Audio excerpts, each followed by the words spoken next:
conducts one relationship and very quickly enters into another.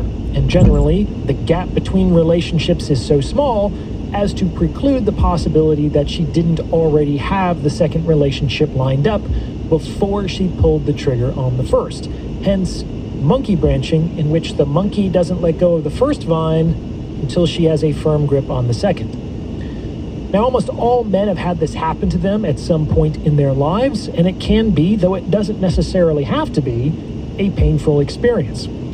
However, as with much having to do with women, understanding can do much to mitigate the pain. Today, I'm going to explain to you why this phenomenon is so prevalent, which should help you to accept reality and move forward.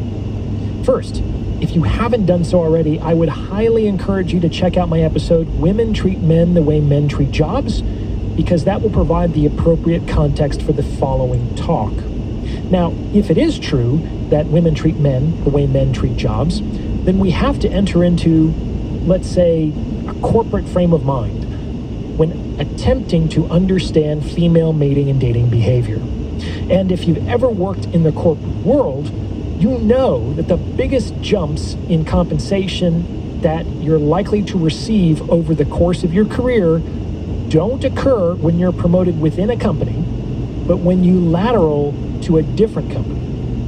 The same is true in dating, and there are many rational principles in play that conspire to create these incentives. Let's go through a few of them. When you're initially hired at a company, the process is usually protracted.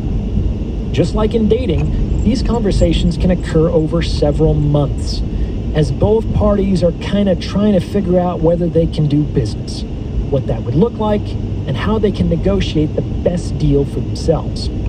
This is because, despite the fact that both parties need each other, there is a fundamental antagonism between their aims. Namely, management wants as much work for as little money as possible, and labor wants as much money for as little work as possible. And so long as these classes exist, this will never change. By the same token, all things being equal, men want as much sex and freedom for as little time, energy, and money as possible.